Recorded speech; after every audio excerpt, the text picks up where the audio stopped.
Hey, everybody. Good morning. Hi.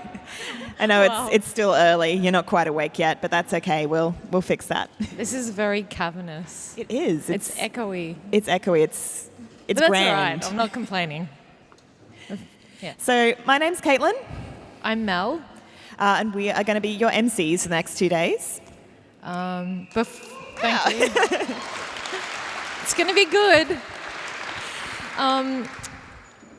Before we kick off, we're going to have an acknowledgement of country, and I'd like us to welcome Ron Murray from Wamba Wamba, now make living him in welcome. Castlemaine, to the stage to do that. So here we go.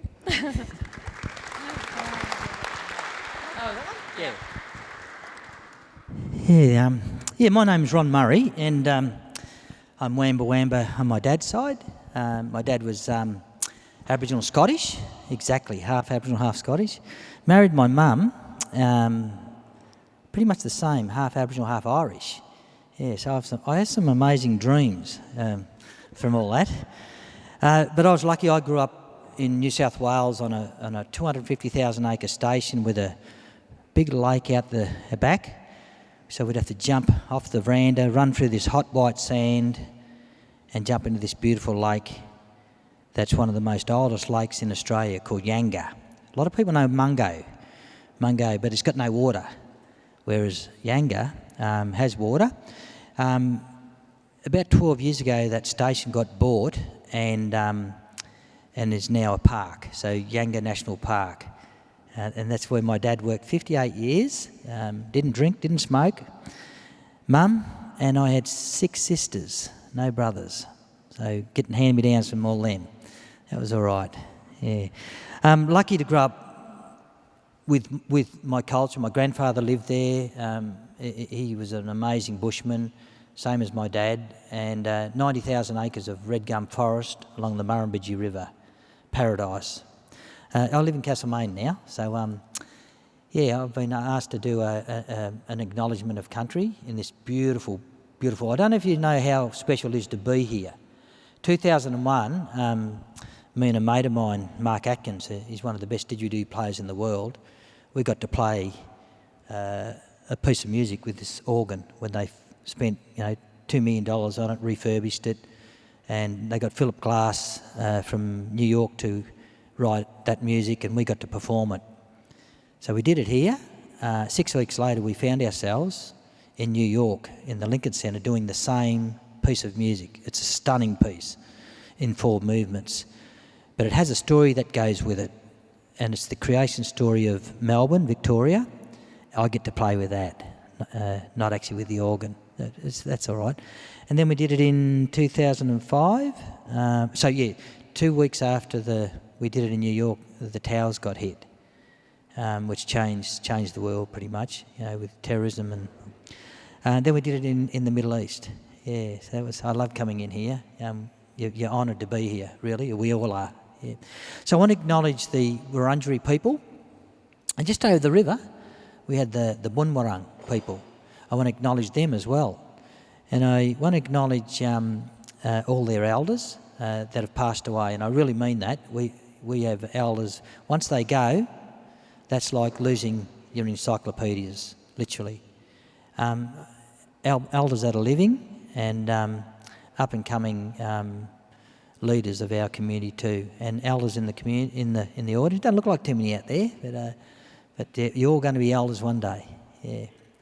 And with what you're doing with your knowledge with computers, I admire yous, and it's never going to end, all this stuff. I want you to shut your eyes and think about that, because if you think of our knowledge, it's so old. They're saying now over 100,000. If you think of that, there's a site being found down in Warrnambool now, 120,000, and it's nearly unthinkable. But our knowledge, not like your knowledge, passed through these whole lines of technology. It was literally down from one elder telling all the youth, and then passing that on. So, but that's so easy to cut. If that tribe died from, chicken pox, smallpox, or one of the diseases, it's like, I don't know, losing a whole computer network, I suppose, in saying that. So when you close your eyes and try and put your feet on the ground flat, and this is your time, your couple of minutes of thinking.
So we've chased all the bad spirits out and we've let the good spirits in.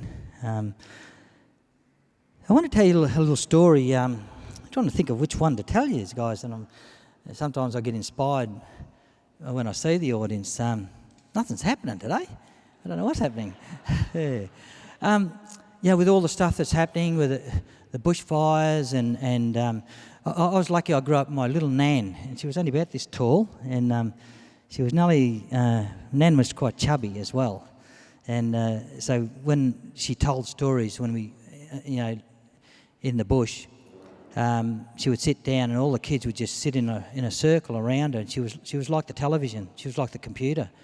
She would tell these amazing stories, and I was always right beside her because I was scared.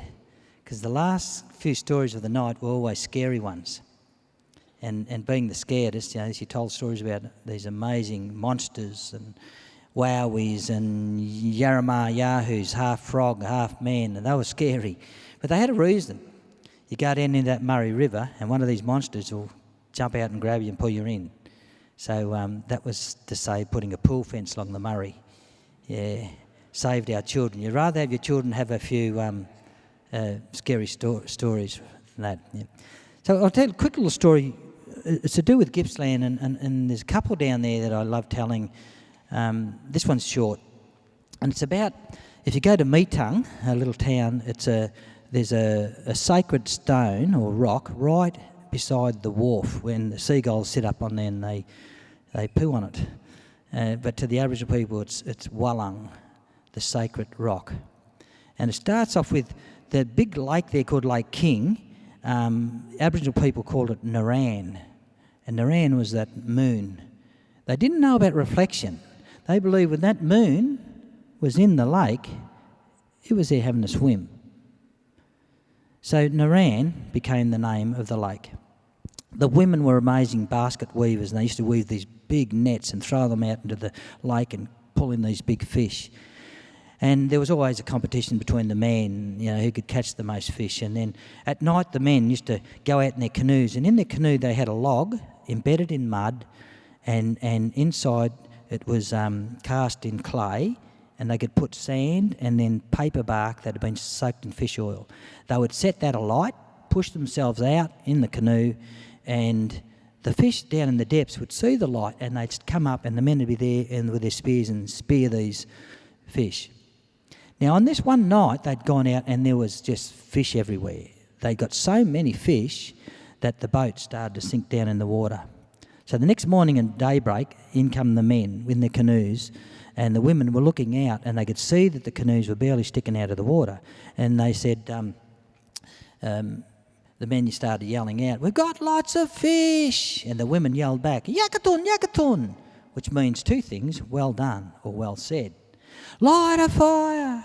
So the women quickly ran up this little hill at Meetung on this crystal clear little stream and lit a big fire out of Diddibianga, which is the seed cones of the she-oak tree. The men arrived on the shore, canoes, they couldn't lift them. They were so heavy with fish. So they called on all the young men and all the children to come in, and they all got around the canoes and they picked up the canoes and they dragged them up the hill. Now following behind was about 20 Mirrigungs. Now Mirrigungs were dogs, dingoes, this big pack of dogs. And in that pack of dogs was one big fella, big, pure, white, fluffy, big size of an Alsatian. He was the leader. But what they didn't know, the Kurnai-Gunai, didn't know that he was magic. They followed the men up to the fire. The men tipped out the canoes, and then the women took over and did all the work. They roasted all the fish and they fed all the children. But on this one occasion, they were so excited about all this catch, they forgot to feed their dingoes. They didn't even throw a fish head to them. And at the end, when all the fish were gone, this big white dingo, the big leader of the pack, he stood up on his back legs and he leant back on his tail.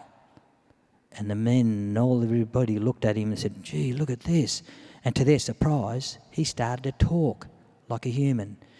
And he clicked his paw first, and he looked at him and he said, "You greedy, greedy Kurnai-Gunai, why have we no fish?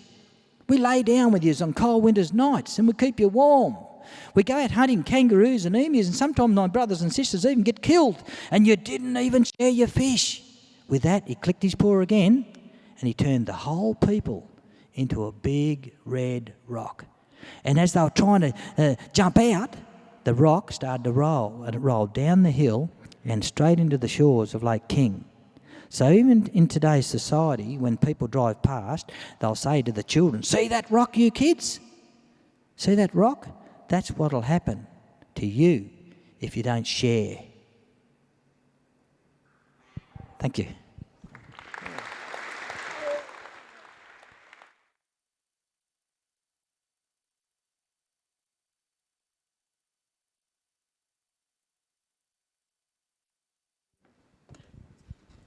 All right, thank you so much.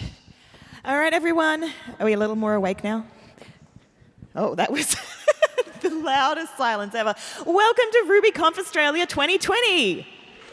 Yeah. Thank you. That's more like it. Oh, yes.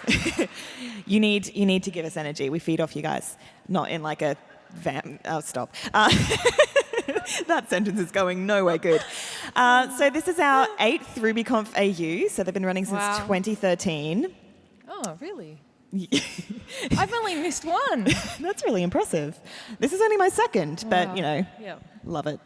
Quality over quantity. Yes. So we have some amazing speakers lined up for you over the next few days, and we want to get into them as quickly as possible, but there's a little housekeeping we have to do to start with. Sure. What do we start with? Everybody who's standing that doesn't want to be, there's plenty of seats. There's plenty of seats over in the side here, but also lots of individual seats or pairs of seats throughout. And, I think most of the standing people look fairly content, but yeah, so there's like a pretty much whole empty table over here that looks like maybe it's reserved, so don't sit there. But yeah, lots of seats. We've got a couple of people waving their hands, there's some spares. Toilets, the exciting stuff we're starting with, the good stuff. So if you just go through the lobby and turn right down the hallway, both male and female toilets are on your right. If you go into the lobby, you'll also find one of our 2 coffee carts, but please remember there is another one at the back there. So our coffee cart has been sponsored by Up, who are also providing fantastic mugs for us so that we don't have to use any more disposable cups than we want. Yes. If you leave your cup on your table during the day, the staff aren't going to clean it up, so feel free to leave it and come back to it. Please do take it home, wash it, bring it back tomorrow. Though. Yeah, just sort of be aware of where you've left it. It comes with a box, so you can take it home without it leaking everywhere if you've still got some coffee remnants. Yep. Right, so we've got all our T-shirts. So our T-shirts are print on demand this year, as most of you probably realised, and the booth is just in the foyer. And they will be here till 1:30 each day. Both days. Well, we might send them home if we can wrap it up quicker tomorrow. Yeah, but they'll be around. So if there's no line, you know, get in there, but don't feel like you need to rush and line up for 20 minutes because they're going to be gone. You get to choose your own design. So we have, I think, 3 or 4 different designs that we'll print for you on demand, and you can put that on the front or the back or wherever you want. Probably not like on the sleeve. That just is asking for trouble. Don't be that guy. What else? So lunch will be in here. Obviously, we've got lots of tables. It'll be served at the back. There will be a table for dietary requirements and a separate table for vegetarian food. If you can't find what you need for your dietary requirement, please do speak to the staff. Also, follow them in event of any emergency or speak to them in case of any first aid incidents.